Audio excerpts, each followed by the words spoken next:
na. So, mangyari. Full blast na sila. Yes. Which is, ang sabi nga before, parang pinaka-parent, kung titingnan mo yung head Windsor, di ba? Pababa yung Viva. Pero nagkabaliktaran. So, magiging parang pinaka-parent na talaga si Viva over Windsor. So, by next year, by January. Okay, guys. Actually, ito yun na yung pinaka-agenda ng meeting natin. So, isi-share ko lang sa inyo yung pinaka-holidays natin. So, update lang. Dahil alam mo naman sa Pinas, so grabe yung holiday natin, no? Kumpara sa Nag-record US. ako, Leia. Sige lang. Okay. So, ito yung upcoming holidays natin. Wala sa 1. Charot. Ha? Wala 1. Walang Nov 1. Ano daw? November 1. Wala Okay. sila. Pero ito, tiyan mo muna. So, yung Thanksgiving, so, big sabihin, upcoming natin 28, Christmas Eve. Yes. Ayan, nakalagay. Tuesday. Tapos Christmas Day, pero New Year's Eve. Pero hold on lang ha, kasi tingnan mo to. Tanda ko pa to, hindi niya na naabutan si Don. Kasi nag-email siya kila Tony before, yung Vice President natin for HR. Nang sabi lang na kine-carry ng Viva is itong mga holiday lang. Although, alam naman natin maraming holiday rin sa US, di ba? Kanya-kanyang state. Pero ang ina-recognize lang nila, na close sila, ito lang. So, I think I have to revalidate itong Christmas Eve kasi wala sila niyan. Kakakausap ko lang kasi. So, ibig sabihin, ang holiday lang, Thanksgiving sa November 28, Christmas Day, and yung January 1. Yan ang sabi. Kasi bukas daw ang bangko ng 24 at saka 31. So, ibig sabihin, tinanong ko nga so is it a working day ba sa inyo? Oo daw. So, ibig sabihin, nag-work sila. Siguro hindi ganun yung Pasko sa kanila, no? Anyway, ayan. So, parang kung bibilangin mo, meron 3. Thanksgiving, Christmas Day, at saka January 1. Okay, upcoming. Pero, ito ang sasabihin kong revelation sa inyo. Na-mention mo yung regarding sa November 1, which is napaka-important. At kagandahan naman, i-raise naman talaga natin kung ano yung meron sa atin. At saka considerate sila. Okay? So, ito na ang resolution. So, magpapa-leave schedule sila ng November 1. Okay? Meron 2 option. Pwede kang mag-leave ng October 31 or Thursday o di kaya Friday ng November 1.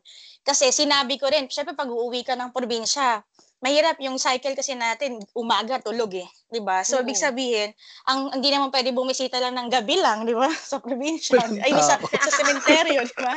So, ang mangyari dyan, bibigyan tayo ng chance. Okay, so ibig sabihin, halimbawa, ako, ano bang bet mo? So, isang araw lang, at ito pa, nasabi na bayad siya.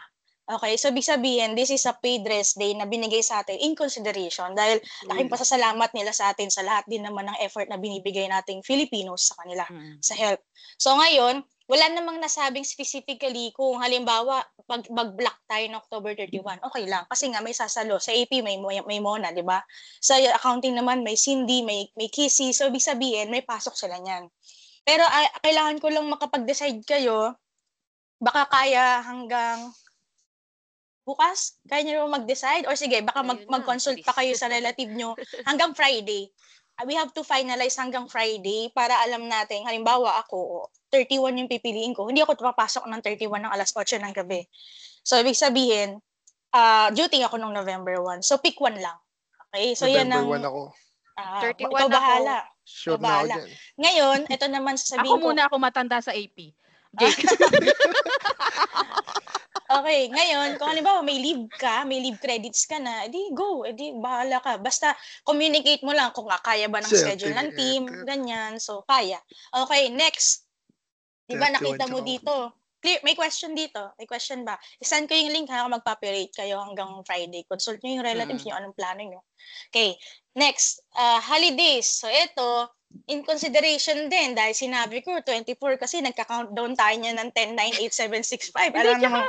Leia, 24, habang nagtatrabaho tayo, Pasko na dito. Kaya nga. So, ibig sabihin, itong good news. Ang sabi nila, sige, okay lang na hindi tayo pumasok ng December 31 at December 31 at paid rest day natin siya. So, add-on nila sa atin. So, magkaroon tayo ng additional add-on na leave. So, ayun lang. Kung may time kayo mag-speak lang din sa kanila, syempre, thank you lang din tayo. Although, sinabi ko naman na, thank you rin. Kasi syempre, napaka-considerate nila. Sabi ko nga September talaga, actually, Pasko na sa amin. Kaya, napaka-important kasi ng family ties natin, diba? Tsaka, iba yung celebration talaga natin. So, yun lang. So, Wait lang, Leia Yes. question. So, dapat sa November 1 may matitira? Hindi required. Hindi required. Okay. Kahit magsabay-sabay kami ng Yes. November 1, Mm-mm. basta isa lang.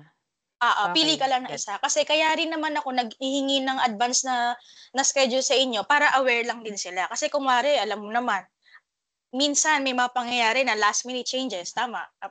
Relate ba? May mga ganun kasi nangyayari dito. So, ibig sabihin, at least meron silang visibility na ano yung prefer natin. Pero last time na sinabi ko, tinanong ko, regardless ba, kuwari, block natin lahat November 1, okay lang ba? Meron naman dong papalit. Pero, fulfill lang din natin to. Ayun. So, kahit hanggang Friday, guys, i-consult your family, anong plans. Okay? May question ba kayo? Sa akin, naka-file na Oh. kasi ako ng leave November 1. Tapos Okay. nag-approve na din si Wilson. Okay. Ibig sabihin, may automatic ka na October 31. Free. Wow, jackpot. Okay. Swerte ng mga leave. Oo nga yung mga medyo matatagal na. So, ayun lang. Congratulations sa inyong lahat sa mga makapag-leave. Ayun lang, guys. So, yan ang good news na gusto ko i-cascade sa inyo. Leia, ask mo sila. Mag-daylight. Magdi-daylight. Saving, mag-a-adjust ng oras. Ng 1 hour. Meron na kaming umiikot na platform. I mean, kung paano yung procedure, ganyan. Pero sa ngayon, wala pa naka-finalize. Pero open sila sa ganun. Ibig sabihin, gusto mag-meet halfway na lang. Ibig sabihin, medyo maghahapon tayo ng konti, tapos hanggang sa may maabutan sa kanila. And then, pero yun nga lang, paano hapon? Di ba ang daylight ay 1 hour lang naman na adjustment? Sa amin, depende, wala pang final. Sa amin last year, nag-shift kami ng 10 p.m. to 7 a.m. Di ba nag-adjust kayo ng Queenie? Dito, Oo sa nga Viva? Oo, Yes, 1 hour. Pero kaming AP hindi. Talaga? Hindi Bakit kayo. nawala? Tapos Hindi, na kasi- yung Tapos na yung kasi daylight. cycle ka, tapos na yung daylight. Back Hindi to na naulit. normal na naman. Hanggang Ano March ngayon, lang yun maulit? Maulit siya. Maulit siya November? November to November March. ba yan? Ano Oo. yung parang 13 hours advance tayo? Yes. Oo. 13 hours. Wala pang sinasabi sa amin Ewan ko lang sa side nyo, sa AP. Kasi tatanong lang kung i-a-adjust ba nila. Kasi last year sa AP sa amin wala. Sila Queenie lang nag-adjust nun eh. Hindi, Pwede namang hindi adjust yun?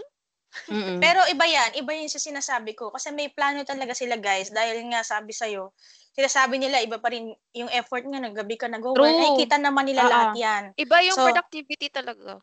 Oo, ngayon, ang sabi nila, magkakaroon tayo ng rearrangement or parang planning sa side lang na parang dating, baka po pwede na medyo i-adjust yung oras. Ngayon, ang medyo non-negotiable, kung wari, pag may deadline ka, tulad sa amin, may FS constant kaming kan deadline eh. So, ibig sabihin, parang di namin pwede talaga i-compromise yun.